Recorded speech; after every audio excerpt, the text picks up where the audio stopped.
నిమిషాల్లో నిద్రపడేవాడు కృష్ణ పరమాత్మంతో అదృష్టవంతుడు. వాడు అదృష్టవంతుడు. రాత్రి 8ంటికి తిన్నాం, అన్నం తిన్నాము, పెద్ద పలహారం చేసామంటే 10ంటికి అరిగిపోవాలి. 2 గంటల్లో అరిగిపోవాలి. బెడ్డ మట్టి బెడ్డలా ఒంట్లో ఉండకూడదు, అరిగిపోవాలి. అలాగే పడుకున్నాం, 2 నిమిషాల్లో గుర్రు కొట్టేయాలి. పక్కవాళ్ళు పడుకోపోయి మనకు అనవసరం. వాడు సుఖజీవి, ఎందుకంటే వాడికేం సమస్యలు లేవు. మనం అలాగదే పడుకున్నా కూడా ఫోన్ తీసి కెలుకు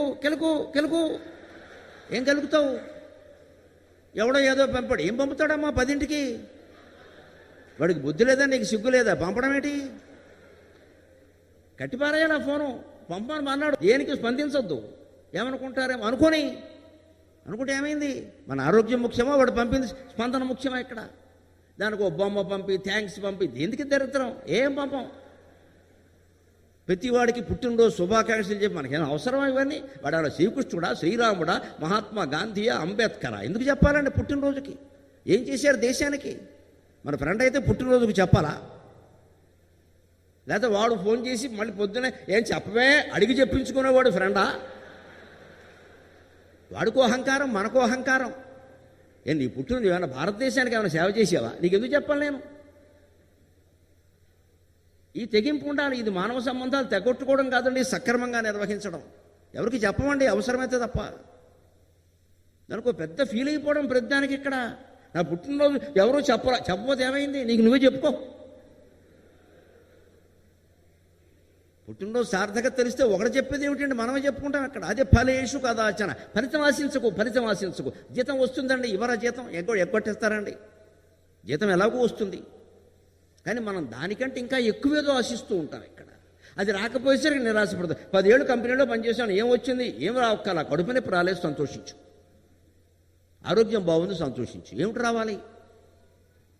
ఇది మా ఫలేషు కదాచ. అందుకే మా కర్మఫల హేతుర్భోగు. ఒకవేళ మనం చేపట్టిన ప్రాజెక్టు బాగా విజయవంతమైనా లేదా దెబ్బతిన్నా దాని ఫలితానికి మనమే కారణమని కూడా అనుకోకూడదు. అది కూడా ఆత్మన్యూనతా భావన. ఎందుకంటే ఒక ప్రాజెక్టు ఒకళ్ళు చేపట్టిన తర్వాత అనేక రకాల ఇబ్బందులు ఉంటాయి. ఎలాన్ మస్క్ గారు చంద్రమండలం ఆక్రమిస్తాడు, అంగారక గ్రహం ఆక్రమిస్తాడు. ఆయన బుద్ధి ఏమైనా మారుతుందా? ట్విట్టర్లోకి రాగానే 3000 మందిని పీకేశాడు, రేపు ఇంకో 1,00,000 మందిని పీకేస్తాడు. ఎవడు బతుకుపోయినా వాడికి అనవసరం, వాడి స్వార్థం వాడికి కావాలి. అంటే మనం ఎవరో పెద్ద పెద్ద వ్యాపారస్తుల కోసం చేస్తామండి సంపాదన. ఇదంతా మన జీవితం మనకు అక్కర్లేదా? వాళ్ళే మన కోసం వాళ్ళు పీకేస్తారు. వాళ్ళు రేపు రోబోలను కనపడతారు. ఆర్టిఫిషియల్ ఇంటెలిజెన్స్ వచ్చాక రోబోలన్నీ వస్తాయి, పీకేస్తారు. ఇవాళ ఏదో చెప్తారు ఇక్కడ, ఏదైనా ఏం రావు, పోతాయి, చాలా ఉద్యోగాలు పోతాయి.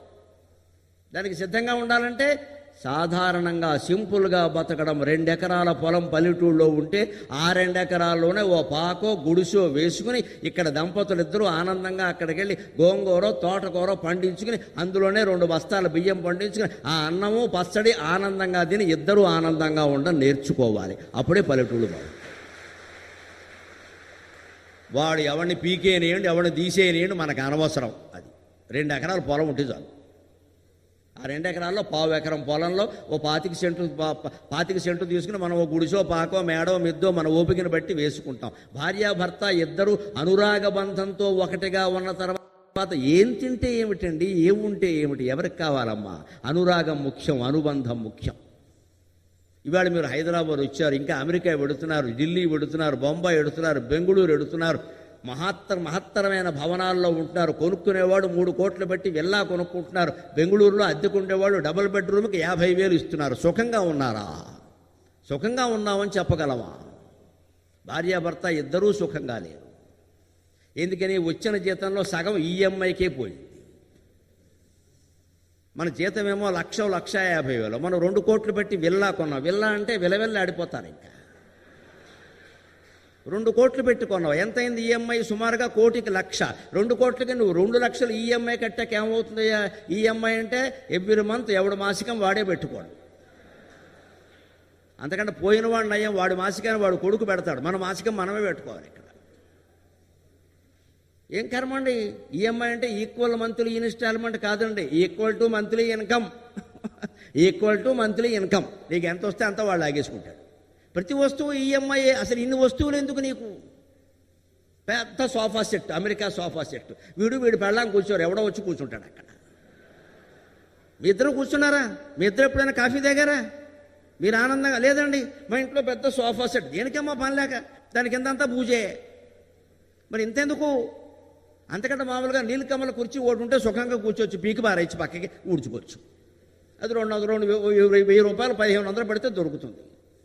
మనం పెంచుకున్నాం ఆశల్ని, అక్కడి నుంచి ఓడిపోతున్నాం జీవితంలో. దానికి మనమే కారణం అనుకుంటున్నావు. నువ్వు గెలవడానికి 10 మంది కారణం, నువ్వు ఓడిపోవడానికి కూడా 10 మంది కారణం. మిత్రమా, భయపడక్కర్లేదు, బాధపడక్కర్లేదు. నీ ఓటమికి నేను కూడా కారణమే. ఎందుకంటే నేను మీకంటే తండ్రి స్థానంలో ఉండి, గురుస్థానంలో ఉండి మీకు 4 మంచి మాటలు చెప్పలేకపోతే నేను కూడా కారణమేనండి మీ ఓటమికి.